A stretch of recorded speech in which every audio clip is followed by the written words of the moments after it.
আজকের কবিতা তাল গাছ। লিখেছেন রবীন্দ্রনাথ ঠাকুর।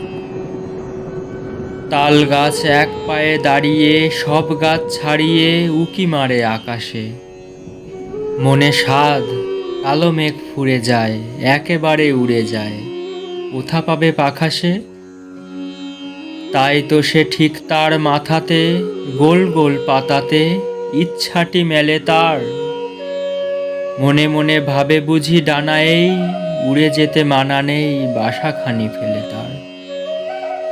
সারাদিন থরথর কাঁপে পাতা পত্তর ওড়ে যেন ভাবে ও। মনে মনে আকাশেতে বেরিয়ে তারাদের এড়িয়ে যেন কোথা যাবে ও। তারপরে হাওয়া যেই নেমে যায় পাতা কাঁপা থেমে যায় ফেরে তার মনটি। যেই ভাবে মাঝে হয় মাটি তার ভালো লাগে আরবার পৃথিবীর কোনটি।